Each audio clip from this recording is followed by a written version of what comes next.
Imagina que vamos a un parque y nos sentamos al pie de un árbol a compartir ideas, reflexiones, sentimientos, emociones, sensaciones, lecturas. Yo soy Mukia Shanti y esto es el Club de las Personas Árbol. Bienvenidas, bienvenidos. Hola, hola, queridas amigas y amigos. Qué gusto recibirles aquí. Qué gran honor, qué gran privilegio que se tomen el tiempo de escucharme a mí y a mi increíble invitada del día de hoy, que así mi sonrisa de castor con todos los dientes por fuera, porque la verdad es un momento de mucho regocijo para mí, porque está frente a mí Mariana Matija, que es una persona a la que le tengo un cariño muy especial. Ahorita les voy a contar por qué, a pesar de que nunca la he visto más que a través de las pantallas. Pero bueno, Mariana es una exploradora, primero un ser humano, una mujer, ¿no? Y esta mujer y este ser humano que es Mariana es una exploradora de la educación, de la sensibilidad, de la creatividad, a través de los dibujos, a través de la escritura, ha escrito un par de libros, ha sostenido un blog a lo largo de muchísimos años y también sostiene hace un montón de tiempo una comunidad virtual de la cual yo formo parte y por eso la conozco y ha sido una comunidad que me ha rescatado eh, en mis también sentires y en mis mareas emocionales acerca de ciertos temas. Así que, querida Mariana, es un gusto, un privilegio y gracias por estar aquí y compartirte un ratito conmigo y con la gente que nos está escuchando.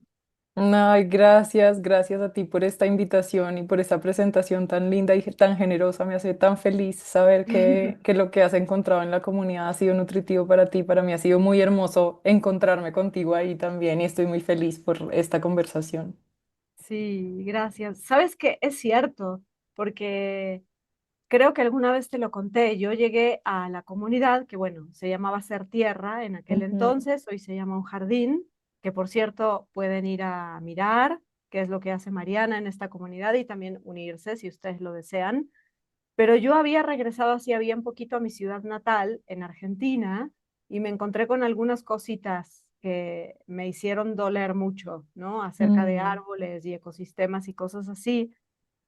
Y venía leyendo un libro que resultó muy importante para mí, que se llama Sabia como un árbol y que tuvo mucho que ver ese libro con una noticia de una higuera talada, tuvo mucho que ver en el nombre de este podcast, que es el Club de las mm, Personas Árbol. Y yo te venía leyendo a ti en tu blog y en tu boletín hacía ya unos años. ujú, Y justo me llegó una invitación y dije, ay no, yo necesito estar en una comunidad de gente que entienda por qué yo puedo llorar a mares en la noche por una mm, higuera que fue tan importante, ¿no? Entonces mm. sí, tu comunidad ha sido para mí una balsa y un bálsamo muy hermoso.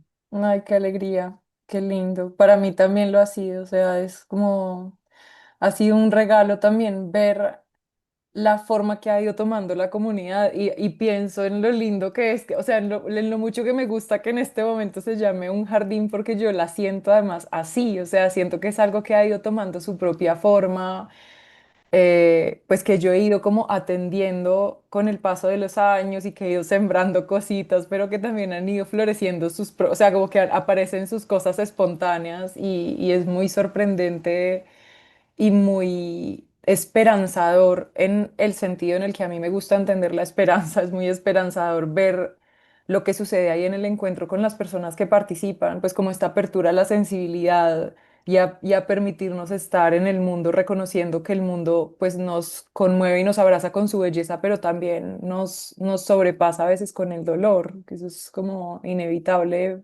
forma parte de existir y es muy lindo tener ese espacio para compartirlo.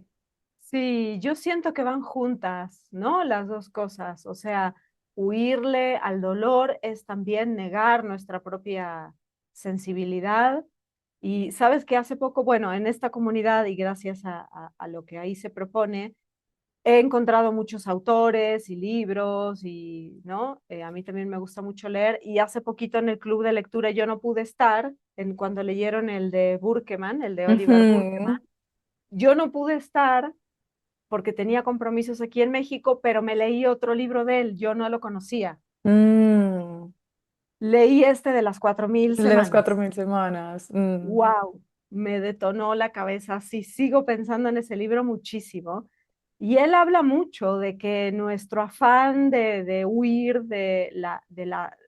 como de la idea de tener presente a nuestra mortalidad, que es Ujú, una realidad inexorable, ujú, nos lleva a cancelarnos mucho de nuestra posibilidad de sensibilidad y de conexión.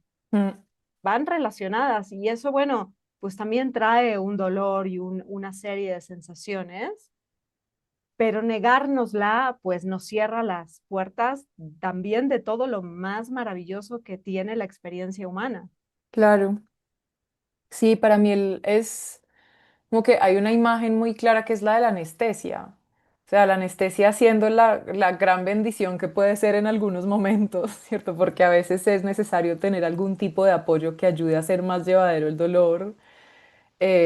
La anestesia igual es una cosa que quita la posibilidad de sentir, ¿cierto? Que en ciertos contextos muy particulares puede ser útil, pero uno no andaría aplicándose anestesia en el cuerpo simplemente como porque no, por no sentir la existencia que para mí es muy similar a lo que nos está pasando colectivamente, que es esta huida del dolor y de la incomodidad, ¿cierto? En donde, como, o sea, yo estoy completamente de acuerdo con lo que tú dices y yo creo que esa es la experiencia de cualquier persona que le haya prestado atención a lo que sucede cuando le huimos al dolor, es que le estamos huyendo a todo lo demás, porque el dolor no es una cosa que esté despegada de la experiencia de existir, sino que está completamente e íntimamente tejido con todo, porque es una parte de las señales brillantes que tiene la Tierra en su inteligencia de cómo cuida los bordes de sus seres y de sus criaturas y de sus formas, ¿cierto? Es parte de esa inteligencia de la Tierra que se manifiesta en los seres que somos parte de la Tierra y no es posible huirle, o sea, solamente podemos tener la ilusión de que le huimos. A mí me da risa, me acuerdo de mi papá, que él procura no tomar analgésicos porque él dice que se los pasa, le pasa el dolor de un lugar para otro. Que claro, eso es lo que muchas veces pasa. A veces un analgésico que ayuda a quitar un dolor articular te irrita tanto el estómago que te pone a doler el estómago. O sea, que con esto no quiero decir como que no haya que utilizar este tipo de herramientas, sino que entender también que no hay posibilidad real de negar el dolor y de pasarle por encima, o sea, como de no experimentarlo, sino que hay como más bien herramientas y maneras de permitirnos estar con esa presencia que puede ser tan intimidante de otras formas. Yo tuve una hernia de disco en las cervicales hace muchos años Mm, ya. Fue una de las experiencias más feas de mi vida. Y la persona que me estaba atendiendo, que me fue reacomodando las vértebras por medio de manipulación, no me dejaba tomar analgésicos, porque él me decía que mi dolor era su guía para trabajar, que él necesitaba que a mí me mm, doliera mm, para saber cómo íbamos. wow, pues sí. Sí, y Sí, es que el entonces dolor, claro, el dolor está señalando algo pues en este sistema, o sea, tiene mucho sentido también que queramos retraernos y retirarnos del dolor, o sea, eso forma parte también como de la respuesta natural del cuerpo, pero no es retraernos silenciándolo, sino observando qué es lo que lo está generando para no repetir la herida, ¿cierto? Es como el dolor de la mano que se quema, o sea, cuando uno siente el dolor de un quemón, retira la mano para que la mano no se destruya. Huirle al dolor en esa situación no es retirar la mano, sino huirle o sea, no estar ahí para la experiencia, que es lo que muchas veces nos pasa, no con dolores como el de una quemadura, pero sí con otro tipo de dolores, digamos, más intangibles, que es que existir en este momento es realmente muy desafiante en términos de a las magnitudes del dolor a las que estamos, con las que estamos relacionándonos, o sea, con la cantidad de información que tenemos en torno a las fuentes de los dolores que estamos experimentando. Por ejemplo, el hecho de que estemos viviendo en medio de una extinción masiva que pues más adecuadamente se puede denominar aniquilación biológica, es un dolor que está en el cuerpo colectivo que somos, que quienes nos interesamos en estos temas lo vivimos como un dolor emocional, pero es una cosa que es realmente demasiado grande y demasiado abstracta como para poder atravesar en solitario, como para metabolizar individualmente, pues porque además eso realmente no es algo que suceda con estos dolores de esta magnitud, como que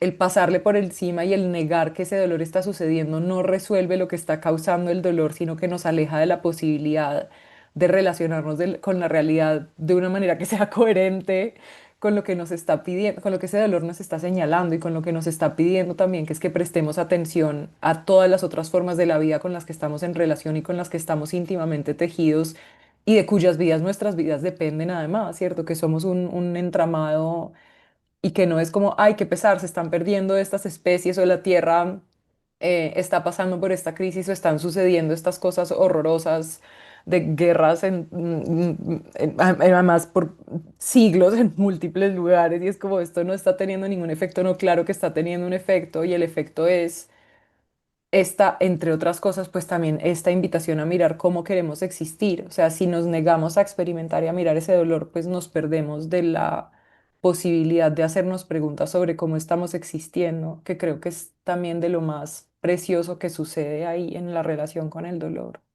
Totalmente, porque al final las personas que estamos en estas inquietudes no es que ni tenemos respuestas acabadas, Mm, ni sabemos a ciencia cierta cómo se debe vivir, ni siquiera lo pretendemos, ¿no? O sea, es claro. una, como tú dices, es una exploración, Mm, como yo digo también, es una práctica, es algo que uno pues dejas las preguntas abiertas y te permites explorar y a partir de esa exploración hay cosas que sí, cosas que no, pero bueno, hay que abrir el espacio del juego y abrir ese espacio del juego y de la exploración trae todas las sensaciones, incluyendo al dolor, que claro.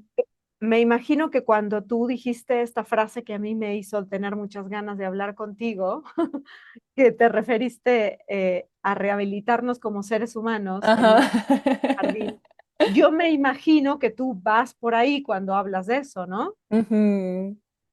Sí, a mí me gusta la idea de la rehabilitación, porque pienso en, pues, o sea, como que pienso, por ejemplo, en la rehabilitación de una lesión, ¿cierto? En el proceso de rehabilitarse de un dolor crónico, de un dolor, ¿cierto? Como de una lesión, de algo que te está molestando físicamente, o sea, pensando en el dolor en su manifestación más tangible que todos de alguna manera en algún momento hemos experimentado.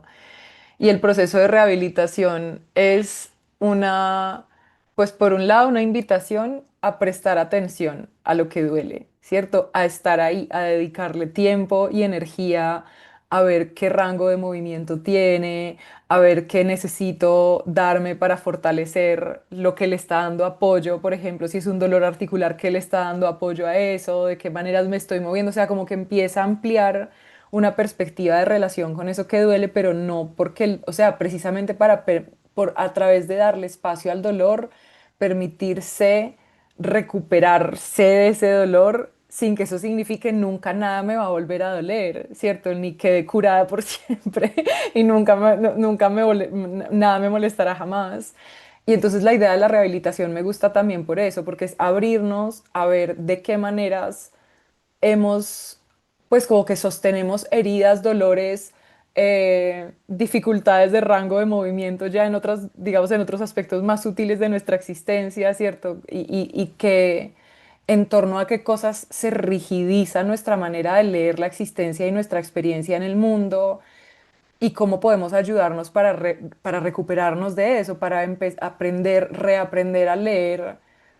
Sí, nuestro lugar en el mundo, nuestra relación con los otros seres desde otro lugar, cómo nos rehabilitamos también de ideas, ¿cierto? Cómo las narrativas y las historias que nos contamos sobre nuestro lugar en el mundo es que son una forma de envenenamiento, ¿cierto? Es como una Ay, cosa sí. que estamos integrando sin darnos cuenta que estamos respirando, masticando, como integrando todo el tiempo a cómo nos relacionamos y no nos damos cuenta de qué cosas empiezan a reforzar en nuestro comportamiento y en nuestra manera de relacionarnos con nosotras mismas, con otros humanos, con otros seres, con otras formas y manifestaciones de la Tierra.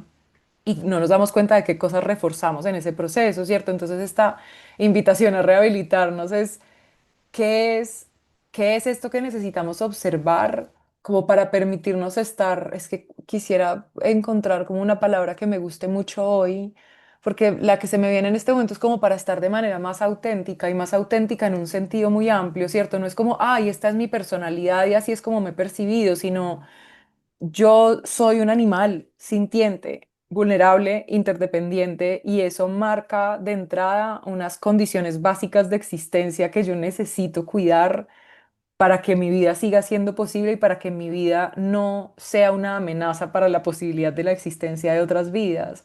Y eso implica que me rehabilite de un montón de narrativas que están haciendo que eso no fluya, ¿cierto? Que eso no sea posible, porque la manera en la que estamos funcionando como sociedad, pues no está teniendo en cuenta ese entramado de la vida, nos está poniendo en una lógica distinta de existir. Y, y ese proceso de rehabilitarnos, pues es eso, es el reconocer que estamos metidos en estas narrativas, que las tenemos completamente, o sea, hasta en los huesos, que no se trata como voy a dejar de hacer esto y ya y me recuperé como individuo y seguí con mi vida y entonces ya, sino que estamos en un proceso colectivo de acompañarnos en una transformación también, en un sanar de cosas, de dolores que no hemos notado, de rigidizaciones que no hemos notado o que hemos notado, pero de las que no hemos sabido cómo recuperarnos y que estamos en ese proceso de acompañarnos y de ayudarnos a salir de ahí, como de ayudarnos mutuamente a movernos de otra manera y a relacionarnos de otras formas con el mundo. Sí, como en el proceso de cambiar estas lecturas y de cambiar y de replantearnos las historias que nos contamos sobre cómo existimos y cómo nos relacionamos. Totalmente, y creo que en este punto yo no me había dado cuenta hasta hace poco, bueno, vengo dándome cuenta como cada vez más, hasta qué punto sin uno darse cuenta, incluso uno con las mejores intenciones, incluso en un camino de ampliación de las perspectivas interiores o en un camino espiritual o tal, se pueden reforzar esas narrativas que son bastante Totalmente. perjudiciales y que refuerzan mucho una cosa que cada vez, con la que cada vez estoy más en cuestionamiento últimamente, que es la idea del individuo per se, Ujú. en sí misma, ¿no? Porque es Sí, como, básicamente, aunque nos autopercibamos individuos, yo sé que no existe la palabra individuas, pero no a me mí también me importa. gusta. eh, Aunque nos autopercibamos así, la realidad es que no existe tal. Claro. O Claro, sea, es que los bordes, y por eso, o sea, como un poco para agarrar la idea del jardín, que sé que es una idea que nos interesa a las dos. A mí una de las cosas que me parece muy fascinante de la imagen del jardín tiene que ver precisamente con eso, que el jardín parece que tiene unos bordes, ¿cierto? Es como hay mm, unos bordes que parece que marcan hasta dónde llega mi jardín, pero eso no significa que mi jardín no está, no sigue siendo una presencia, un proceso que es interdependiente con todo lo que está sucediendo afuera del jardín. Y es lo mismo que pasa con nosotras como individuas, con lo que pasa bueno, con... pero ese borde es el que percibes tú con tus ojos humanos, porque por debajo de la tierra, donde Claro, tú no puedes ver, las raíces siguen haciendo sus cosas por ahí claro. abajo No, y por y encima está por el entrando la luz aire. del sol, o sea, o sea, pasan volando insectos, aves, murciélagos que están dejando semillas, que están dejando que entran y polinizan flores, o sea, todo el tiempo hay un proceso de interacción con lo que está por fuera de esos bordes, por mucho que yo juegue a que eso tiene unos bordes específicos, que es lo mismo que nos pasa en esta experiencia de ser individuos, pues percibimos un borde, o sea, yo tengo unos bordes que son mi piel y puedo decir hasta aquí llego yo y yo me llamo Mariana y yo hago esto y todo, como toda esta ilusión de quién soy yo como una criatura individual que realmente si yo pues me doy el regalo tan necesario de ver de qué depende esa presencia individual, me doy cuenta de que yo no existo si no existe todo lo demás, o sea que yo necesito de la luz del sol, del agua, de todos los seres que han tenido alguna relación con todas las plantas, formas que han terminado convertidas en mi alimento, de todas las, o sea, no hay si yo fuera realmente a dibujar los bordes de mi cuerpo, tendría que dibujar al universo, porque ni siquiera puedo parar en la Tierra, porque la Tierra sería inviable sin la luz solar y la radiación del sol y el calor del sol, o sea, y el sol inviable sin, etcétera, etcétera. Pero como que este reconocimiento, claro, porque empezar a pensarnos siempre así, como todo hasta el infinito se vuelve también una cosa imposible de sostener, digamos que la idea del individuo también es muy bella porque finalmente sigue siendo una experiencia real, o sea, yo tengo una experiencia que es la ilusión de ser yo, por mucho que yo sepa que estos bordes no son realmente estos bordes y que el agua que está pasando a través de mi cuerpo es el agua que ha pasado, ¿cierto? Por glaciares y por dinosaurios y por, no sé, lagos que ya no existen. Em, Igual aquí estoy yo y tengo estos bordes y tengo esta percepción del mundo y está este gran regalo de entenderme como desde afuera y como poder mirar el resto del mundo desde afuera, entre comillas. Y yo creo que el asunto es, pues y de hecho recuerdo algo que leí alguna vez que me pareció muy revelador en torno a esto, que es un libro muy bello que se llama Radical Ecopsychology, que es de un autor estadounidense que se llama Andy Fisher. Y él decía que el problema no era de distancia, o sea, sino como de entendernos por fuera del resto de la naturaleza, sino de exceso de distancia, porque igual hay un regalo en percibirnos como individuos, o sea, la Mm, percepción individual es lo que nos permite relacionarnos con un mundo que es un otro. ¿Cierto? De mm, relacionarnos con otros que son los otros. Eso yo solo lo puedo experimentar en la medida en la que soy un individuo, ¿cierto? Y un individuo ujú, específico con un nombre, con una piel y una forma. Entonces el problema no es que haya distancia, sino que hay exceso de distancia, en donde ya se empieza como a sembrar esta idea de que yo soy viable como individuo sin todo lo demás. Y ahí es en donde mm. ya empieza a ser pues una narrativa muy venenosa, ¿cierto? Y de esas de las que necesitamos rehabilitarnos y de la que es tan difícil rehabilitarnos porque está tan sembrada la idea del individuo en esta narrativa que atraviesa las sociedades de las que somos parte, esta civilización, es el logro individual, la exploración individual, ¿cierto? Además, todo dentro de la ilusión de lo individual, porque un logro individual nunca es realmente una cosa que se logró individualmente. Pero No. está todo esto de la responsabilidad individual, o sea, los procesos de terapia individual, o sea, que de nuevo, o sea, no significa que nada de eso sirva, sino que se vuelve problemático cuando no se considera dentro de un contexto de algo que es mucho más complejo y que tiene unos bordes porosos, ondulantes, mucho más amplios de los que normalmente percibimos que son los bordes del individuo. Y hablando de los contextos y de las comunidades y todo esto, a mí me parece que es, o sea, importantísimo, vital. O sea, es que realmente yo le diría a alguien de verdad, si tu contexto, si tu entorno, si la gente que te rodea no está apoyando cierta cosa en ti, trata de buscar quien sí, ¿sabes? No te estoy diciendo no le hables más a tu mamá, sino busca comunidades, busca entornos, busca personas con las que sí poder compartir otras narrativas, ¿no? Hmm. Porque también dentro de la narrativa colectiva se alimenta mucho la idea de que mejor que ya venga un meteorito y vámonos porque estamos todos mal, ¿no? Y no es Ujú. así, eso no es cierto. Este mundo y nosotras y nosotros como seres humanos somos capaces de crear muchísima belleza, hay muchísima belleza sucediendo en el mundo, hay muchas cosas que merecen ser vividas, ser vistas, ser conversadas, eh, y hay muchísimas personas interesadísimas en otras espiritualidades, en otras narrativas, en otras conversaciones, en otras cosas. Sí, en otras formas de relacionarnos con la Tierra, o sea, eso ni siquiera es Sí, nuevo, ¿sabes? Como toda la historia de la humanidad, hemos tenido múltiples formas de relacionarnos con la Tierra, o sea, la historia de la existencia de la humanidad como especie, hablando de bordes, que ese también es un borde arbitrario en el que decimos, listo, esta especie empezó acá, pero en la existencia que hemos tenido como especie, las maneras en las que hemos podido relacionarnos con la naturaleza y con la tierra son múltiples. No es solamente esta que conocemos de esta temporada reciente, no es solo esta lógica de este sistema que se está llevando a sí mismo al colapso y con él se está llevando al colapso de la vida como la conocemos, pero esta no ha sido la única forma en la que nos hemos relacionado con la tierra.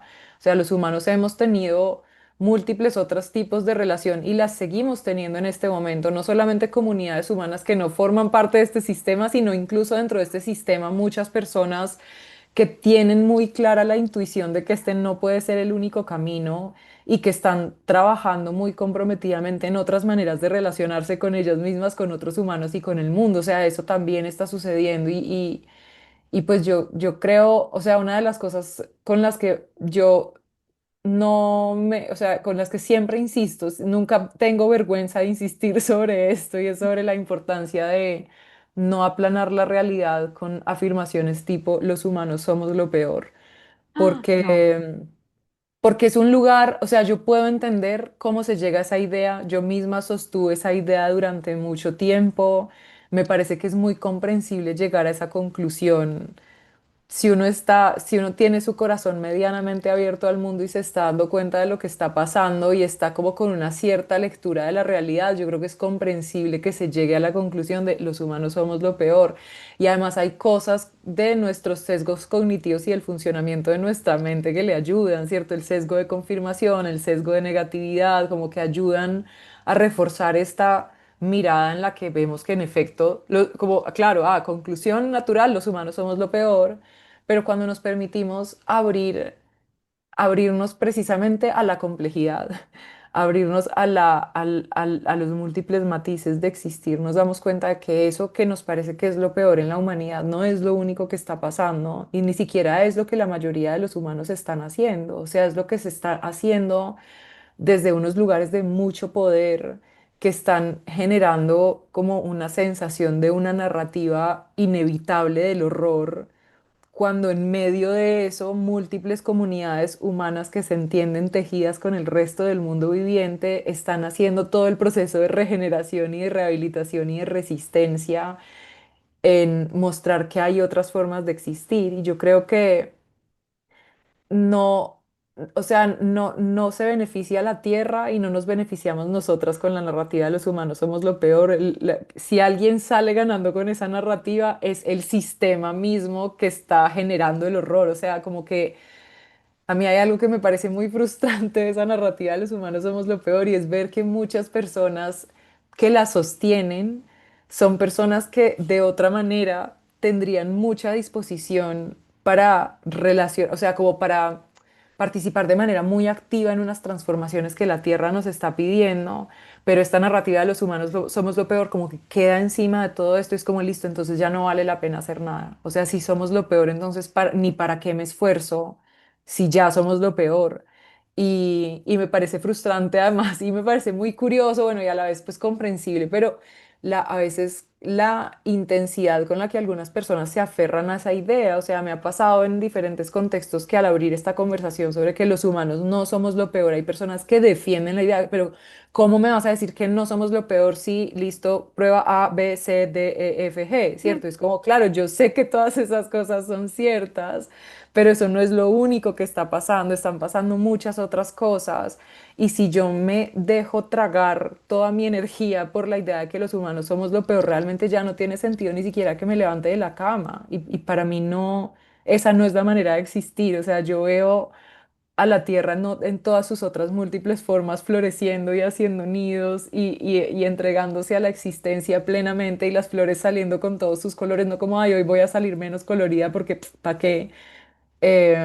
Y pues si eso es lo que la Tierra está haciendo a través de todas sus otras múltiples formas, porque no voy a tratar de hacerlo yo dentro de los ingredientes disponibles, ¿cierto? Como con las posibilidades que tengo yo desde mi contexto particular, desde dentro de esas limitaciones también, y de lo que puedo hacer posible para otras personas como dentro de mi órbita de influencia, ¿cierto? Que cada persona la tiene, todos tenemos un ámbito de influencia pues que tiene diferentes tamaños y diferentes formas, pero todos tenemos la posibilidad de participar en esa rehabilitación, por así decirlo, ¿cierto? Como totalmente. en ese replanteamiento de narrativas y de formas de existir. Y yo no creo que eso pueda suceder dentro de la lógica de los humanos somos lo peor. O sea, es una No, no, lógica no, paralizante.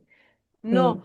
Y esa lógica es un poco el efecto anestesia del que hablabas hace rato, porque para mí, desde como yo lo veo, Mm, la rehabilitación tiene mucho que ver con la recuperación de la capacidad de sentir sí. como algo de lo que nos hace intrínsecamente humanos, porque claro, sentir sienten todos los seres vivos de esta tierra, Ujú, ¿cierto? Todos los que tenemos vida sentimos, el gatito, la plantita, todos tenemos una sensibilidad. mm. Pero vaya a saber por qué cosas raras de la evolución, que hay hipótesis, pero ninguna teoría definitiva, por qué los seres humanos comenzamos a ser conscientes de nuestra propia existencia y por lo tanto de nuestra propia sensibilidad, ¿no? O sea, Mm. el gatito o la gatita con la que tú vives siente, pero no es consciente de su propia existencia y de su propio sentir, ¿no? Sí, que yo ni siquiera, o sea, como que para mí esas, como esas conversaciones en torno a la conciencia del sentir y con respecto a otros seres vivos, por ejemplo, hablando de las, como de la transformación de estas ideas, para mí ha sido como, yo realmente no sé, ¿sabes? Yo veo que se dicen muchas cosas desde la, como desde la mirada científica en torno a la sensibilidad de otros seres y es como, yo las puedo ver y puedo ver que sienten y que experimentan la vida y más allá de eso no necesito como que se me compruebe si tienen o no conciencia sobre su sentir.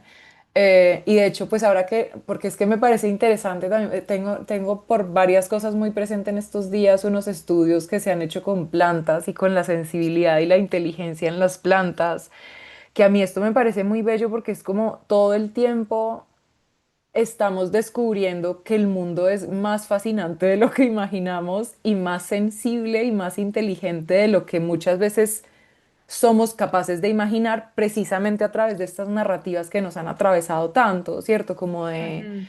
de en qué lugares o de qué manera se manifiesta la sensibilidad o la inteligencia pues en el mundo viviente. Y hay unos experimentos que han hecho con plantas.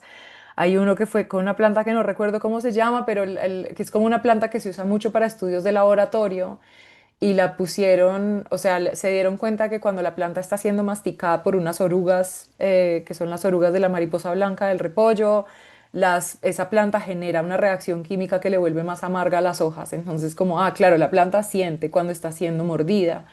Pero luego hay otra capa del experimento en el que a esas plantas les pusieron la grabación de unos orugas mordiendo a otras plantas como ellas y también cambiaban la composición de las hojas, o sea, las plantas oyen, o sea, no oyen a través del oídos y no oyen a través de un aparato auditivo como el que conocemos en los mamíferos, pero claramente perciben sonido porque cambian la composición química de su cuerpo a partir de algo que es un sonido, que no, o sea, que nosotros estamos oyendo, no sabemos cómo pasa eso, pero está pasando. Y hay otro experimento que hicieron con una planta que tiene un nombre científico que me da mucha ternura, que es Mimosa púdica, que es esta planta que se cierra cuando uno la toca. Ay, no, es que ese nombre científico es como, ¿quién le puso ese nombre? Lo amo. O sea, ¿cómo la ponen Mimosa púdica? Y esa planta es a la que uno la toca, sí, acá se le dice dormidera, como que uno la toca y se le cierran todas las hojitas. Y, y el experimento consistía como en dejar caer a la planta de una cierta altura para que se cerraran todas las hojas, o sea, de una suficiente altura que no fuera tan alta que la dañara, pero que fuera suficientemente alta como para que toda la planta entrara como en un shock que la hiciera cerrar todas las hojas. Y entonces, listo, la tiraban una vez y cerraba todas las hojas. Al rato la volvían a tirar y ya no cerraba todas las hojas. Al rato la volvían a tirar y ya solo cerraba un par de hojas. Y pasaban semanas y la volvían a tirar y ya no cerraba ninguna hoja. O sea, recuerda, es como pasa el tiempo y ella recuerda que ya esa experiencia que ha tenido antes no es una amenaza porque ya experimentó que no era una amenaza. Entonces, las plantas tienen memoria, aunque no tengan cerebro. Entonces, como que a mí hablando pues de como de estas, de los procesos de rehabilitación, como que sobre la mirada que tenemos de los otros seres vivos, a mí me parece muy interesante estar como desde una postura pues, o esa es la postura que yo cultivo para mí en este momento más bien, es como la postura de todo es posible, o sea, como que no me cabe duda de que son tan sensibles y tan inteligentes como nosotros, solo que de formas que yo no necesariamente soy capaz de comprender. Sí, tienes razón y por ahí estaría bueno replantear y replantearme yo, ahorita que te lo dije, el significado de la palabra conciencia, ¿no? Porque si Mm, conciencia es como darse cuenta, pues todo esto que me ujú, estás diciendo es un darse cuenta. Lo que pasa es que, claro, vemos o he visto yo al menos la conciencia desde un punto de vista únicamente humano, pero ujú. claro, hay otras sensibilidades, otras inteligencias y otras conciencias Claro, también. sí, pero como pues yo igual creo entender cómo hacia dónde va lo que estabas diciendo, que es como toda esta mirada de la propia mortalidad, ¿cierto? La mirada del propio Claro, dolor, la mirada del propio lugar, que no tenemos ni idea de cómo es eso para los otros seres, o sea, como que no tenemos ni idea, pero sabemos que para nosotros es un punto difícil, o sea, eso sí lo claro, podemos. afirmar y con también plena el impacto que seguridad. tenemos en el mundo, ¿no? Esta cosa que tenemos los seres humanos, que evidentemente yo pienso que debe ser parte de nuestra naturaleza intrínseca, o no sé qué pienses tú de esto, porque es una pregunta que me hago con frecuencia y obviamente no tengo una respuesta, como, o sea, el resto de los seres vivos sí van transformando su entorno, Ujú. moviéndose para propiciarse las mejores condiciones de supervivencia y tal, ¿no? Hablando de las plantas, está también demostradísimo cómo los árboles se trasladan y van transformando el entorno para hacerlo favorable para su especie y todas estas cosas. Mm. Pero de la forma en la que lo hacemos los humanos es muy particular. Claro, pero además los humanos de esta civilización, o sea, como los humanos de los humanos como que tienen hay una cosa que yo, claro, yo tampoco tengo respuesta para esto, pero es un tema que a mí me ha interesado mucho precisamente por esta pregunta en torno a la idea que los humanos, de si los humanos somos lo peor. ¿Cierto? Porque está como todo esto, no, este ha sido siempre el comportamiento de los humanos siempre llegan a los lugares como a dominar y a pasarles por encima a otras formas de vida y a construir sus cosas encima de los otros, y eso es falso, o sea, hace poco, de eso, esas cosas que le salen a uno por ahí en Instagram, me salió algo que leí muy por encima, pero que refuerza cosas que he leído en otros contextos con más contexto, que es que o sea, como que la Amazonía se puede considerar como un proceso colaborativo con las comunidades humanas que han vivido ahí. O sea, hay unas Yo zonas, también leí eso. exacto, o sea, como Sí, unas zonas muy grandes de la selva que realmente, que uno vería como, ay, no, esto es territorio silvestre, acá no hay ninguna intervención humana, y realmente hay un tipo de intervención humana, pero es un tipo de intervención que es de otro tipo de conversación, ¿cierto? Es una conversación particular que tiene una comunidad que se entiende parte de ese entramado ecológico,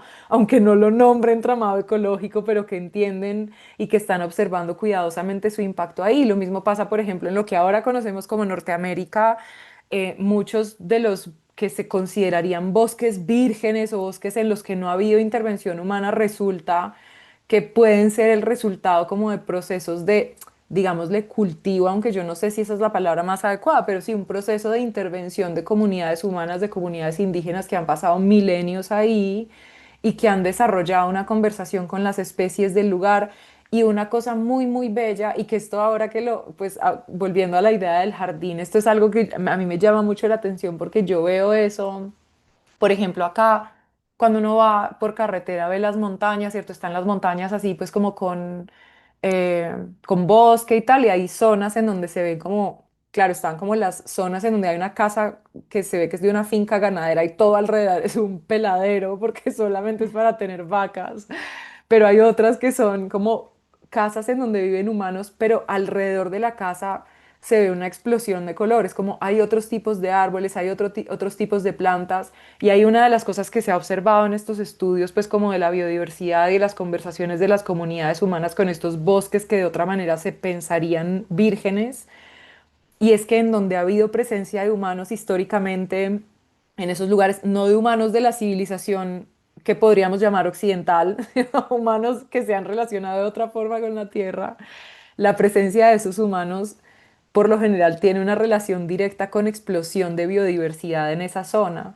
Entonces, eso a mí, o sea, para mí eso es muy importante recordarlo porque, claro, quienes hemos nacido y hemos sido criadas y criados dentro de este sistema y la única manera de relación con la tierra que hemos visto ha sido la de este sistema, la que se nos ha mostrado en el colegio, la que se nos ha mostrado dentro de todas las narrativas que son dominantes en esta cultura, que son unas narrativas de la dominación precisamente, mm, eh, ver que históricamente es milenios, hay comunidades humanas que han mantenido, no solamente mantenido, sino ayudado a florecer la biodiversidad en los lugares en los que están. Es como, ah, ok, tenemos evidencia real y directa de que en efecto los humanos podemos estar de otra manera en el mundo. Y para mí eso es muy interesante y pues, o sea, de nuevo, aclarar que yo en torno a esto no tengo respuesta. Para mí esto es más bien una pregunta que siempre está muy viva y como con la que procuro relacionarme y estar explorando qué me encuentro.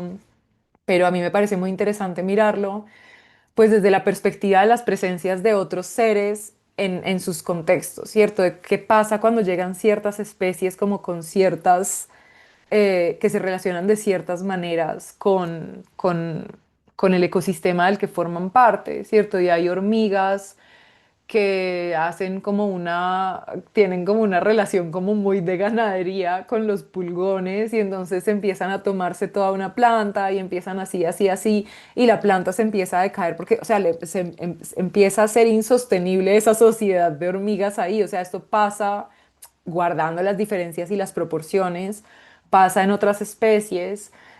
Pasa cuando hay factores que están haciendo que algo en el ecosistema no se esté como que, que no le está permitiendo la buena salud del ecosistema mantenerse a sí mismo en el equilibrio dinámico que normalmente le corresponde.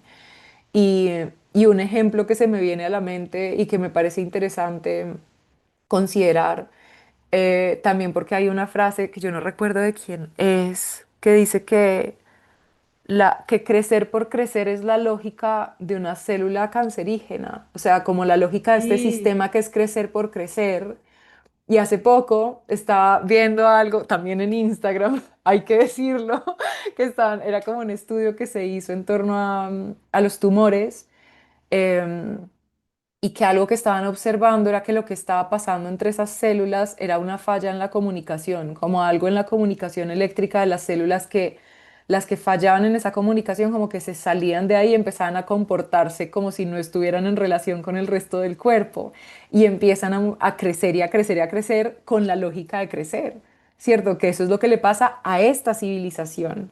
O sea, hay una falla de comunicación en nuestra relación con el resto del mundo viviente y esto está en una aceleración del crecimiento, una cosa muy descabellada, o sea, porque es que cualquier persona que observe la vida a su alrededor sabe reconocer que nada de lo que crece crece eternamente, o sea, todo lo que está vivo tiene unos ciclos de crecimiento, de estabilización, de descomposición, no de crecimiento ilimitado, o sea, no tiene cómo ser viable un crecimiento ilimitado de algo que está sobre una criatura, un lugar, un planeta que es finito. Entonces, como que a mí me parece sobre todo interesante pensarlo en términos de qué es lo que nos ha generado la ruptura, como en la capacidad de leer nuestra relación con este mundo que nos está mostrando unos límites. Y de hecho de eso, pues está relacionado eso con la idea de la rehabilitación, porque como hemos crecido en este sistema, la idea de algo que no esté creciendo constantemente, o sea, como que incluso esa mirada sobre el resto del mundo viviente como que se vuelve más opaca. Y me parece interesante eso, como ver no esto completamente, o sea, lo que está pasando con esta civilización, no verlo como, esto es una cosa que es completamente una anomalía y nunca más ha sucedido en la naturaleza, sino como, bueno, ¿en qué contexto sucede algo parecido y con qué se relaciona? Y se relaciona con fallas en la comunicación, ¿cierto? Con algo que pierde como la noción de que forma parte de algo más grande, en este caso pues las células y los tumores, que es como esta falla en la comunicación y que pierden, pues por ponerlo en las palabras que me sirven para esto que estoy diciendo, no es que el estudio del que estaban hablando lo dijera de esta manera, pero es claro, es como si estas células perdieran la noción de que forman parte de un cuerpo que las contiene, y entonces empezaran a crecer con una forma que no corresponde.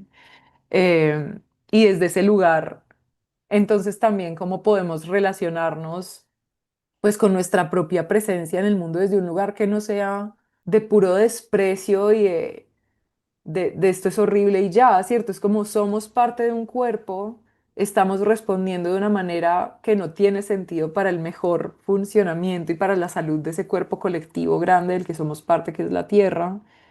Entonces, ¿qué preguntas necesitamos hacernos para existir de otra forma, ¿cierto? Y para contarnos otras historias. Como que sí, creo que es un compromiso que se requiere de nosotros, de ese reajustar el camino de una cosa que claramente no es viable, que es esto que está causando tanto daño.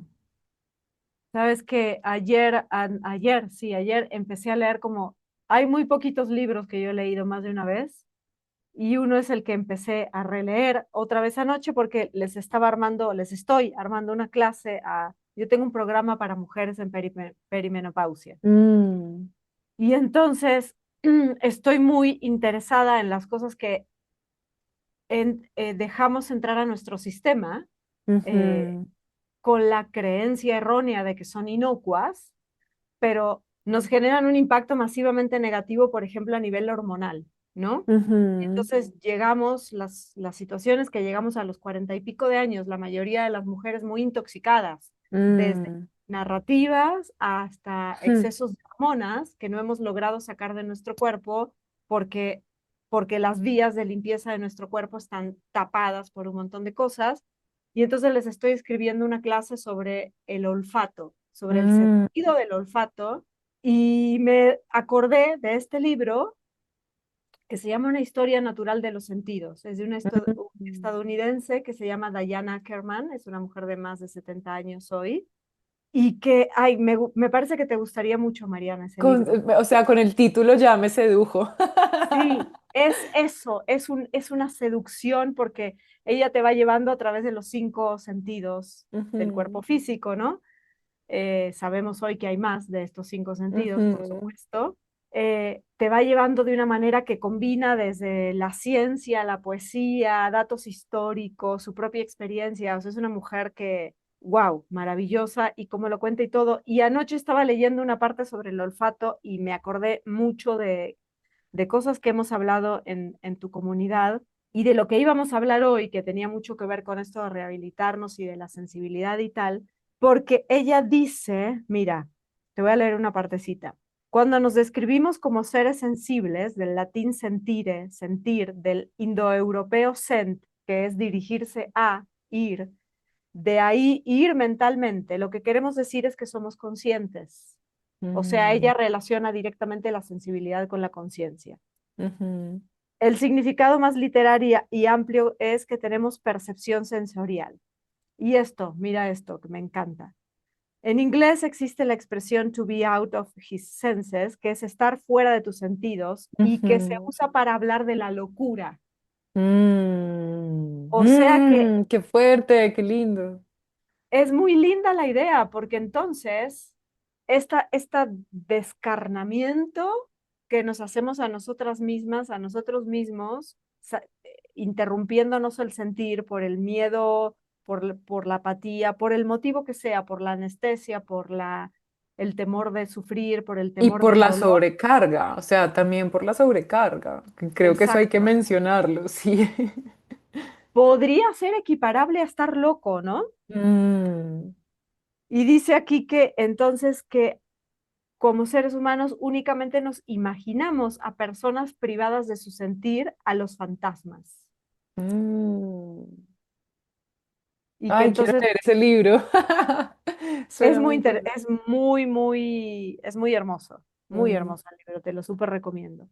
Pero me llamó mucho la atención este paralelo que ella hace entre la locura y el estar cerrado al sentir, ¿no? claro, tiene todo el sentido porque es que es, o sea, somos seres dotados evolutivamente con la capacidad de sentir. O sea, esto no es un accidente, es como es el resultado absolutamente lógico y precioso de las exploraciones de la inteligencia de la vida, viendo cómo se hace posible a sí misma. O sea, somos seres dotados de la capacidad de sentir y eso es un gran regalo. Y pues tiene el inevitable desafío de que dentro de esas cosas que podemos sentir está todo lo incómodo que podemos sentir, porque lo que podemos sentir no es solamente lo placentero, pero es la Pero misma sabes puerta de que, entrada. sí, pero sabes que yo me he dado cuenta, Mariana, también que lo incómodo forma parte a veces de la narrativa. Porque en nuestra narrativa colectiva de la civilización actual, el olor a mierda, por decirte, es incómodo. Ajá. Pero justo ella cuenta en este libro que hay civilizaciones donde se untan la bosta del caballo para hacerse Mm, quién sabe qué cosas en el pelo, ¿sabes? ujú. O sea, también la sensación de que es incómodo Claro, es- está muy permeada por nuestras narrativas. El olor a totalmente. sudor, por ejemplo, No, ¿no? y yéndonos, o sea, como cambiándolo de lado, los ambientadores, o sea, estos olores sintéticos a supuestamente flores, ¿cierto? Sí, O supuestamente a frutas, que realmente es un olor, una cosa o sea, yo siento que a mí se me clava en el cerebro el olor de los ambientadores, o sea, a mí me dan dolor de cabeza, me marean, o sea, mi nivel de tolerancia a los olores sintéticos es muy bajo y es como estos olores que son supuestamente agradables y que son supuestamente creados para mejorar el olor de los lugares yo los siento súper agresivos, o sea, como que no, me bloquean la capacidad de relacionar, como que hacen que yo no quiera oler nada, es como, por favor, quítenme esto, o sea, entonces como toda esta percepción de cuál se supone que es un olor agradable y cuál se supone que es un olor desagradable, y como toda una narrativa alrededor de eso, como bien dices, sí es tenaz. Y tú tendrías ahí dos opciones. Una es pensar yo estoy mal porque yo no aguanto el olor del ambientador o Ujú. prestarle atención a esa incomodidad. Y fíjate que tú acabas de decir una metáfora que es la descripción literal de la realidad, porque lo que entra por la nariz no va al torrente sanguíneo. Nosotros tenemos arriba de la cavidad nasal la lámina cribosa de, ¿cómo se llama? Edmogen, ay, se me olvidó el nombre, bueno, científico. Ujú. Entonces, las moléculas del olor van directo a los bulbos olfativos del cerebro. O sea, el olor Mm, en 2 microsegundos está en tu cerebro. Se te clava claro. literal en el Sí, cerebro, es que así se siente. despertando emociones, Mm, memorias, porque va una parte del cerebro que está totalmente relacionada con la memoria a largo plazo mm, y mensajes enzimáticos y hormonales. claro.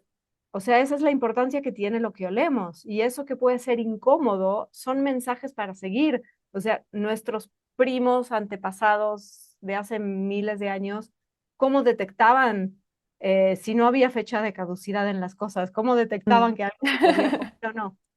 Claro. No, y por ejemplo, ahora que dices eso, que dentro de lo que se considere, o sea, dentro de estas narrativas culturales, está en general muy mal visto oler la comida.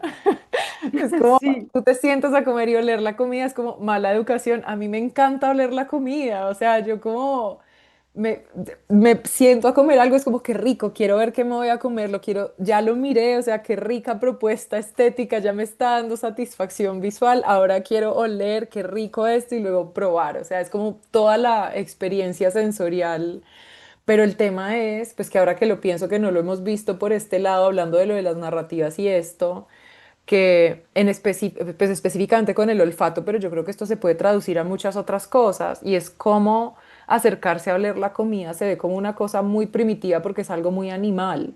Y por supuesto, dentro de la narrativa dominante de esta cultura es como nosotros no somos animales, nosotros somos mejores que los animales, entonces lo que nos recuerda que somos animales no está bien visto. Oler la comida nos recuerda que somos animales, entonces no está bien visto. O lamer Em, el plato. o lamer el plato. Claro, pues, o sea, eso, pero además menstruar, cagar, ¿sabes? Como dar a luz, o sea, como que las cosas que nos ponen y que eso es una parte también muy fuerte de cómo está configurada la narrativa del, pues como dentro de las lógicas del patriarcado también tienen que ver con que las, o sea, los cuerpos de las mujeres son percibidos como más animales porque es más inevitable, o sea, es más inevitable el encuentro con con eso animal si hay una mujer amamantando a su criatura. Es como, eso Mm, es un animal, eso no está bien verlo, eso no está bien. Entonces, como dentro de las narrativas de este sistema, no está bien que seamos animales, hay que esconder el mm. proceso de amamantar, hay que esconder que queremos oler la comida que nos vamos a comer, hay que esconder los olores del cuerpo, ¿sabes? Como todo lo que nos recuerde que somos animales, hay que esconderlo. Y, y pienso en cómo, pues, parte de lo que nos promete este sistema también es como sobreponernos a la incomodidad de ser seres mortales, ¿cierto? Como huir a estas otras cosas que a los otros seres los atan a sus vidas terrestres y como terrenas. Es como, no, nosotros estamos por encima de eso, podemos no sentir dolor, podemos no sentir angustia, solo necesitamos encontrar el fármaco adecuado para poder seguir conectados con lo que no sea existir plenamente aquí, ¿cierto? Que sea seguir estando en función como del crecimiento y de la expansión de una lógica que nos está desconectando pues de nosotros mismos, además, porque es que no es solamente de la tierra, es de nuestra propia existencia, es que desconectarnos de la presencia de las otras formas de la tierra es desconectarnos de lo que nos hace ser a nosotros plenamente seres vivos y como nos quita la posibilidad de experimentarnos en toda nuestra amplia belleza y complejidad que incluyen estos comportamientos animales, que incluye la incomodidad de sentir las cosas incómodas, que incluye pues lo muy revelador que trae también la experiencia de estar con el dolor, que yo no digo que sea como, ay, no, sí, el dolor es lindo y romanticémoslo y tal, no, obviamente es incómodo pero o sea, por algo existe, ¿sabes? Es como no es el dolor no es un error, el dolor no es un error, es una manifestación muy inteligente de esta fuerza de la que nosotros somos parte em, y de esta posibilidad de existir siendo seres sintientes, ¿cierto? De este regalo evolutivo que tenemos, pero yo creo que implica eso, o sea, que aceptemos como nuestro lugar en la trama de la vida como otros animalitos vulnerables e interdependientes, mortales, que se necesitan los unos a los otros, que no pueden atravesar dolores de esta magnitud en solitario ni como individuos, sino que estamos también en el proceso de acompañarnos a eso, como a descubrir la existencia y a estar aquí con todo lo que eso implica, que además en este momento implica pues toda la desorientación de existir en este mundo tan raro. O sea, es que están pasando cosas muy raras y esto es muy desorientador, como tiene mucho sentido. Claro. Y, Sí. y se ha vuelto la experiencia, si bien algunas personas somos sensibles a cosas que ocurren desde hace mucho o nos damos cuenta o tenemos información, pero en los últimos años se ha puesto realmente raro. O sea, es Mm. como, yo a veces siento que se ha hecho como un tajo así, como un error en el sistema, ¿no?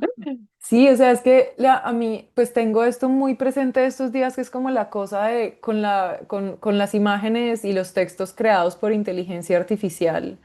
O sea, yo ya cada vez que me sale en Instagram una imagen así como de un animal o algo, como que hay unos que yo los veo y yo digo, esto no, o sea, ya varias veces me ha pasado que me aparece algo por ahí o veo que alguien comparte y es como un video de un animal muy increíble y yo digo como, esto a mí no me suena que sea un animal real, porque igual hay animales que son así, o sea, en el mundo submarino, por ejemplo, hay un montón de seres que uno los ve y uno dice como, no hay forma de que este animal sea real, pero resulta que sí. Pero hay otros que no sé, o sea, miro y miro el reel y miro la descripción y claro, por allá abajo en un hashtag está escondido que es, o sea, sale como el hashtag de inteligencia artificial, como arte de inteligencia artificial y es como cuánta gente está viendo esto pensando que está viendo un video de un animal que realmente existe y se está conectando como con una realidad en la que eso está sucediendo y resulta que no, pero además la cantidad de textos que, o sea, ya es como leer como que uno ya no sabe qué texto ha escrito un humano, ¿sabes? Ahí están todas las cosas, están estas pistas para pillar si un texto es escrito por inteligencia artificial o no, pero es una experiencia muy desorientadora encontrarte con el mundo y encontrarte con imágenes y videos y textos que no sabes si fueron, si son como registros de algo que realmente existe o si es algo que generó un computador. Y entonces ya cabe la pregunta para cualquier cosa. O sea, a mí ya me ha pasado que a veces veo videos musicales y yo digo, esto se ve súper inteligencia artificial. O sea, como ya la estética del tipo, la cosa de los colores, como que ya yo me pongo a mirarles los dedos a ver si todavía se les ven más dedos de los que son, pero eso realmente ya no está pasando. O sea, como que es, aparte de todo lo raro que está sucediendo y del momento de disrupción ecológica que estamos atravesando con todo lo que eso implica para nuestros cuerpos que forman parte de este entramado ecológico y que para mí inevitablemente expresan la angustia de esa disrupción, aunque no nos estemos enterando racionalmente de ella. A eso además hay que sumarle todo esto de la disrupción de nuestra lectura coherente de la realidad, porque pues porque es que con quién estamos hablando cuando hablamos. O sea, hay textos que yo, no sé, ahora la gente usa ChatGPT para escribir emails y es como el otro le responde un email que también escribió con ChatGPT y luego ya lo que están hablando son dos versiones de ChatGPT a través de los emails de dos personas que tienen pereza de escribir o que están sobrepasadas con otras cosas de la vida e igual tienen que encontrar la manera de escribir, entonces se apoyan en una inteligencia artificial, entonces ya no hay nadie realmente hablando, o sea, es como, esto es muy raro, es un momento realmente muy Es muy extraño. raro. ¿Y sabes qué otra cosa me parece a mí rarísima, rarísima, disruptora de la realidad totalmente? Esta cosa que estás en Instagram, por ejemplo, y te aparece el gatito creado por inteligencia artificial y la alfombra roja del Met Gala, y Ujú, al siguiente haces así y ves las atrocidades que están pasando en Gaza, por ejemplo, ujú, ¿no? Cuando ocurrió la Segunda Guerra Mundial, la humanidad se empezó a enterar después de que había pasado las mm, atrocidades de los campos de concentración nazis, por ejemplo. mm, Pero ahorita mm. lo estamos viendo en tiempo real, está pasando en este planeta, en este momento, todos lo sabemos y es horrible la sensación de que dices, pues es que, ¿qué hago? Claro, sí, es como Solo, público esto aquí y entonces, o sea, es como, es la máxima sensación de impotencia. Mira que tengo justo eso muy vivo en este momento, porque pues, no, o sea, digamos que el genocidio no es una cosa nueva, o sea, no es algo que esté sucediendo recién ahora, o sea, genocidios ha habido, digamos que sí, han sido una de las tristes marcas de esta civilización de la que somos parte, pero este en particular y la manera en la que está sucediendo y la manera en la que se justifica y la manera en la que se narra y cómo se esconden las responsabilidades y es, es total desorientador y verlo mezclado con todo lo demás y con la foto de las flores que publicó alguien, con el poema que publicó otra persona y el gatito y el Met Gala y en tiempo real esta realidad frente a la que no es mucho lo que podemos hacer. O sea, precisamente por la configuración de este sistema del que somos parte, en donde hay muy poca gente con una cantidad de poder absolutamente descomunal que puede hacer lo que quiera con poblaciones enteras, mientras el resto del mundo, en medio del dolor y de la impotencia, no tiene posibilidad de hacer nada. O sea, no tiene posibilidad de hacer mucho más que lo poco que podemos hacer, pues que es como que, o sea, sí, que compartir, que apoyar, que donar, pero es como, ¿sabes? Es esta sensación de estar siendo testigos de destrucciones de unas magnitudes absolutamente indigeribles y al mismo tiempo vernos obligados a digerirlas de alguna manera, porque la configuración de este sistema hace que estemos enterados de todo lo que está pasando y que la sensación de impotencia, pues que es real, porque no podemos estar actuando sobre todas las cosas del mundo, que la sensación de impotencia también como que se asiente a tal punto en el que nos perdemos a veces incluso de la posibilidad de actuar con respecto a lo que está en nuestro contexto más cercano, porque parece que fuera inútil con respecto a la magnitud de las otras destrucciones. Es como yo, ¿para qué me voy a involucrar en este proceso de transformación de algo local si hay un genocidio sucediendo en Gaza? O sea, si yo no puedo hacer algo frente a esto que es tan grande, ¿qué sentido tiene que yo haga esto que es tan pequeño? O yo, ¿para qué voy a, sí, a participar activamente en esto que está a mi alcance y en mi contexto local? Si igual estamos atravesando la sexta extinción y eso está fuera de mis manos y está fuera de mi alcance. Entonces es también una cosa, pues no solamente es desorientadora, sino que también es muy tramposa porque nos pone a relacionarnos con la realidad en unas dimensiones que están fuera de nuestro alcance y que al estar fuera de nuestro alcance también como que nos quitan la posibilidad o la sensación de que es posible hacer algo a escala más pequeña o que tiene sentido hacer algo a escala más pequeña. A mí eso me parece que es, pues que es muy peligroso y es muy doloroso, es comprensible, pues yo misma lo he sentido que a veces es como, o sea, ¿para qué? Si esto está pasando a esta magnitud, pero creo que es, hablando de la rehabilitación, esa es de una de las cosas que necesitamos rehabilitarnos, de la idea de que si no estamos haciendo lo grande, no tiene sentido hacerlo pequeño, porque es que lo que está en nuestras manos es lo que está en nuestras manos y cuando esté más en nuestras manos, pues podemos hacer más, pero hay que empezar con los ingredientes disponibles, con lo que tenemos a la mano, eh, y con el compromiso de que lo que estamos haciendo, sí, como con el compromiso de observar lo que estamos haciendo, curiosamente, con compasión, con la apertura a la transformación cuando tengamos nueva información, y con la y también pues con un cierto, o sea, no con cierto, no, con un desapego a los resultados. O sea, yo no le puedo exigir al mundo resultados por mi compromiso. Yo necesito traer, o sea, yo quiero vivir y he procurado hacerlo. A veces es muy difícil, pero he procurado hacerlo, vivir de una manera que consista en que yo me comprometo a traer al mundo lo que yo soy capaz de traer sin exigir y sin esperar que el mundo me demuestre de vuelta que está cambiando en el tiempo en el que yo considero que es adecuado que cambie. Como yo no sé Sí, cuándo se van a ver los resultados de las cosas por las que estamos trabajando, quienes estamos queriendo cultivar otras formas de existir, pero no me cabe la menor duda de que vale la pena y la alegría hacerlo y que no puedo dejar de hacerlo por el hecho de que haya cosas que siento y que sé que están fuera de mis manos, que están fuera de mi alcance, como que igual necesito estar comprometida con lo que sí está dentro de mi alcance. totalmente. Justo eso te iba a comentar y eso me parece que se relaciona. Para ir cerrando, me gustaría hacerte una pregunta. Me parece que se relaciona con algo que dijiste al principio, ¿no?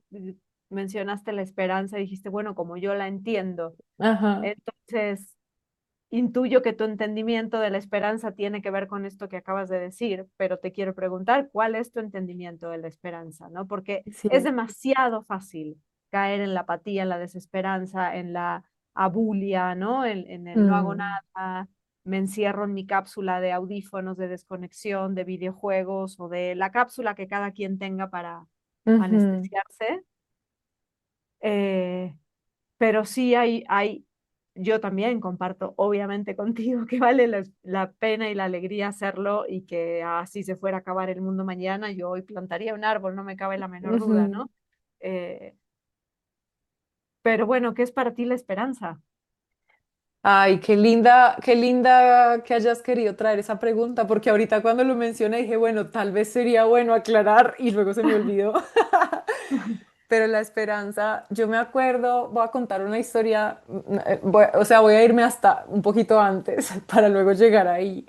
Y es que me acuerdo hace muchos años, estaba teniendo una conversación con mi mamá sobre pues algo relacionado con esto, el optimismo, el pesimismo y tal, y ella me habló de un texto que se volvió muy importante para mí, que es un texto que se llama Globalmente Resignados, que es de Amartya Sen, que es un Nobel de Economía, creo que es. Bueno, hace mucho ¿Cómo tiempo se llama el texto? Lo el voy a texto anotar se para llama leerlo. Globalmente Resignados, Mm. de Amartya Sen.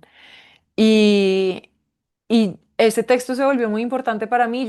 Pues eso lo leí hace muchos, muchos años y después lo volví a leer, pero lo que más recuerdo es como lo que está en el centro para mí, pues lo que está en el centro de lo que recuerdo es que él decía que el optimista testarudo y el pesimista testarudo se unen en la falta de acción, el optimista porque cree que no es necesario hacer nada y el pesimista porque no vale la pena hacer nada. Y entonces, cómo los dos se vuelven aliados sin darse cuenta, el que es muy optimista y el que es pesimista.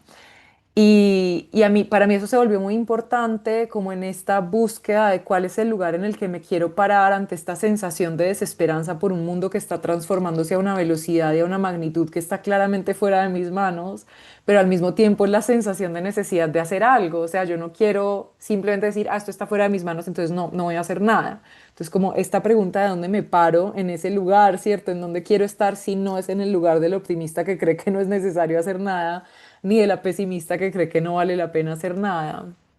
Y luego muchos años después me encontré con un libro que me dio una definición que me gusta mucho de la esperanza, que es este libro Esperanza en la oscuridad de Rebecca Solnit, que recomiendo mucho, Mm, mucho, mucho. es maravilloso. Una belleza. Y ella ahí habla de la esperanza, pues igual es como una idea, es como su interpretación también de una mirada pues, de la esperanza, pues que es como muy enraizada en el budismo, que es la idea de que la esperanza no es la certeza de que todo va a estar bien, sino la apertura a reconocer que no sabemos exactamente lo que va a pasar y que en el espacio de la incertidumbre caben muchas cosas. Entonces es como la esperanza no es yo sé que todo va a salir bien, sino hay muchas cosas que yo no sé cómo van a salir y en eso Mm, que no sé hay mucho espacio para que yo experimente, ¿cierto? Es como una disposición a la incertidumbre desde un lugar muy bonito de la curiosidad y de la generosidad de la acción también. Y luego de eso, como que lo nutrí también con algo que me encontré, una idea que me encontré en un libro de Pema Chodron, que es Cuando todo se derrumba, que ella en ese libro habla de la importancia de perder la esperanza. sí, Y, y es como esta idea, claro, de perder la esperanza en el sentido de la idea de que algo va a estar mejor, ¿cierto? Como aferrarme a la idea de que las cosas van a mejorar y como que no es este el momento, es como es después cuando las cosas mejoren o como algo vendrá que me va a demostrar que esta esperanza se justifica y, y que me parece que es una manera muy interesante también de poner esa invitación a la entrega y al desapego de los resultados. Es como yo no puedo saber cuáles son los efectos de las cosas que yo estoy haciendo y de hecho muchas veces cosas que se hacen con muy buenas intenciones. En los procesos de experimentación uno empieza a notar que no necesariamente lo están llevando por los caminos que uno pensaba que lo iban a llevar, entonces uno recalcula y es como, ah, listo, no era por acá, pero en ese espacio de la acción pues con ese desapego a los resultados es como yo no sé no sé cuáles van a ser los resultados, no sé cuándo los voy a ver, no sé si la vida me va a alcanzar para ver los efectos de estas cosas que yo estoy queriendo cultivar, pero en la medida en la que yo las estoy cultivando, yo ya estoy comprometida con hacer posible el mundo en el que eso existe. Y para mí hasta ahí, o sea, como que esa es la esperanza para mí es lo que yo estoy haciendo hoy porque eso es lo que, si yo estoy haciendo esto en este momento, puedo ver que esta transformación existe, que es posible, que puede suceder. Y en la participación de eso con otras personas es como estamos haciendo posible otras maneras de estar en el mundo. No sabemos cuándo van a tomar la, la magnitud que desearíamos, ¿cierto? Para hacer frente a estas cosas horribles que están pasando, pues de las múltiples formas de la destrucción y de la extinción. Pero lo que tenemos es esto, lo que tenemos es lo que estamos haciendo ahora, es como los ingredientes disponibles son estos y pues si no actuamos con los ingredientes disponibles es eso o no hacer nada. Y para mí no hacer nada no es una opción. Sí. sí, sí, para mí tampoco. Y lo que acabas de decir me suena también mucho a eh, recuperar el valor del presente en sí mismo, Mm, sin pedirle, o sea, sin pretender que necesariamente me lleve a otro lugar que supuestamente en mi imaginación va a ser mejor, ¿no? O mm, sea, a eso se refiere también mucho Pema Chodron en este libro ujú, y no es la única que explora esa idea, ¿no? Burkeman mismo en este libro de las cuatro ujú, semanas habla de esa idea. Acabo de leer un libro de Alan Watts que habla de lo mismo también. O sea, ujú, es como recuperar el valor del momento en sí mismo, porque al mm, final no solamente es lo único que tenemos, es lo único que somos, porque ujú. somos este momento que estamos viviendo, Sí, ¿no? sí, Y ahí me acordé de una frase que me dijo una amiga una vez, que era que los únicos caminos posibles son los que empiezan en donde estamos.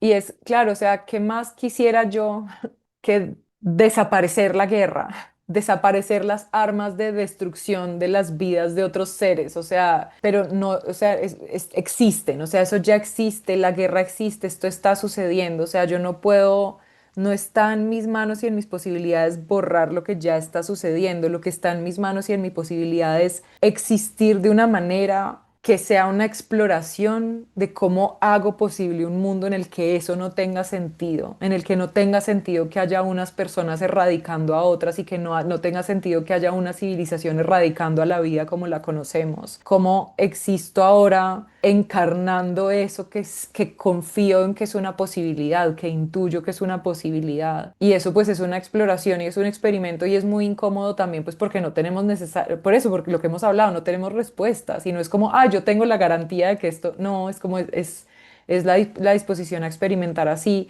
y a aceptar este camino que es el que tenemos que empieza en donde estamos, ¿cierto? Si el camino empieza acá, pues qué es lo que tenemos y desde acá, desde hacia dónde nos podemos mover, como cuál es la fuerza que queremos que nos mueva o como de cuál es la manera en la que nos queremos orientar hacia el mundo y hacia la existencia a partir de eso que estamos viendo que sucede ahora y que existe ahora, que incluye todo lo atroz, incluye todo lo atroz, incluye todo lo horrible, incluye todo lo desorientador que está sucediendo, pero incluye también todo lo que es bello y toda la dicha y toda todas las formas de colaboración y del amor y de la generosidad que también están sucediendo en este momento, o sea, que no se excluyen mutuamente, sino que conviven de manera rarísima pues en esta experiencia de existir, esas cosas suceden juntas y como que, que hablando de rehabilitar y para volver a tomar esa palabra, yo creo que parte de la rehabilitación que necesitamos es ayudarnos a ver cuando el dolor está presente,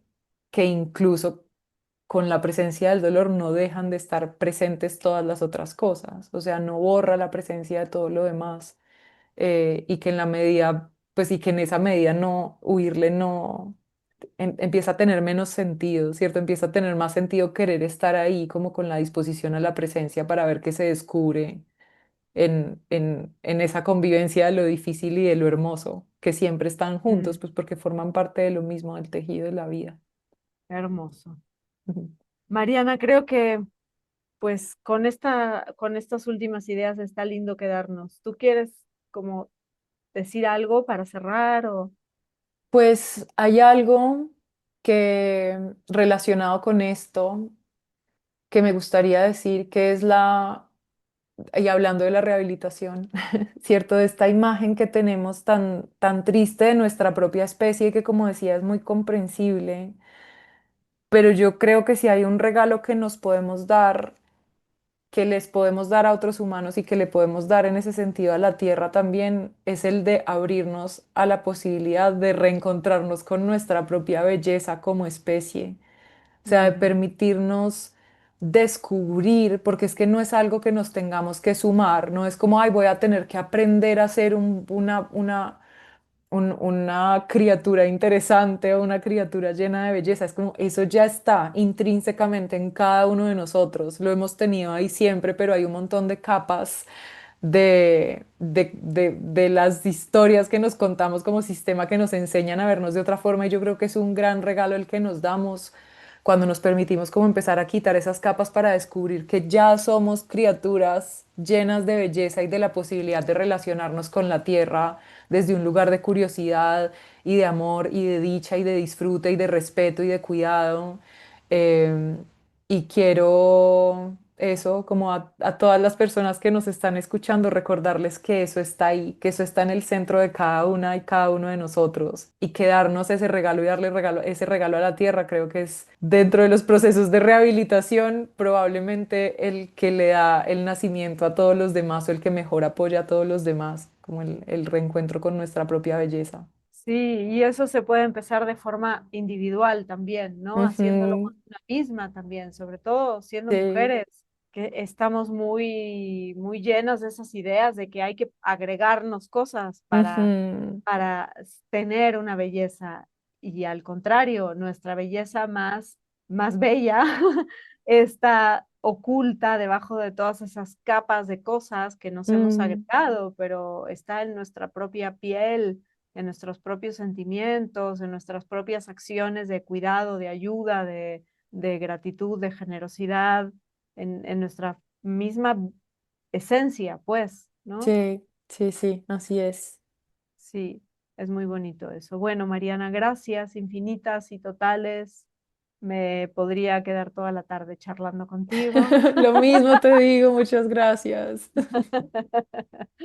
Pero bueno, ya nos encontraremos por ahí en el club de lectura o en alguno de los encuentros tan deliciosos que haces, que además es muy lindo porque se van tejiendo lazos, ¿no? Ahí te vas conectando con otras personas y charlando y es muy bonito, es muy bonito. Gracias por...